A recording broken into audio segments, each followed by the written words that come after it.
could be wrong. I could be wrong, but I think the weirdest, wildest, wackiest television show ever was something called The Gong Show.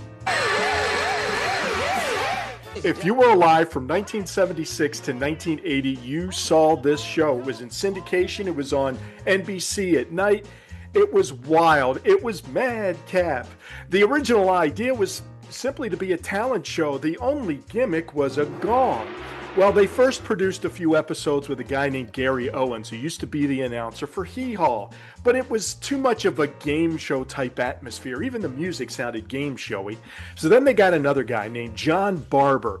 But he really wanted to find great talent on this program. He missed the point altogether.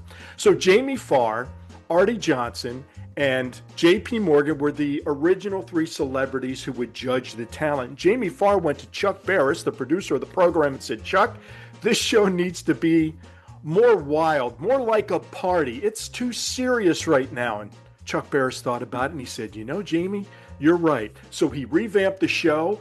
Barris became the host, and from there, television history. If I could save time in a bottle.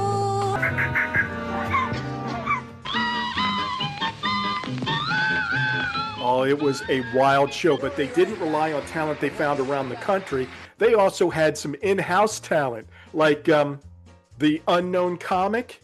I gotta tell you, I haven't been feeling too good myself. I went to this Hollywood party last week. Wilt Chamberlain was there. I thought I'd be cool. I said, "Hey, Wilt, how's the weather up there?"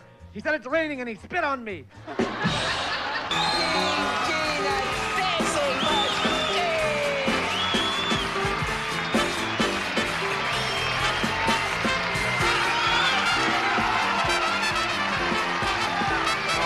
I love Gene, the dancing machine. He was outrageous.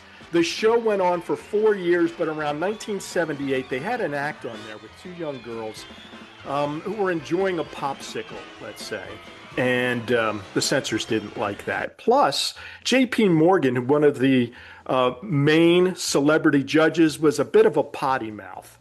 And she decided to expose herself. She got fired, and eventually the show just simply ran out of steam. 4 years of madcap just went out the window. It went off the air in 1980. They brought it back in the 1990s.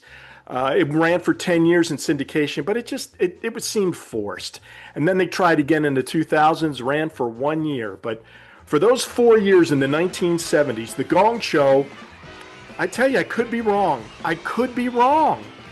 But The Gong Show was the weirdest, wildest, wackiest ever.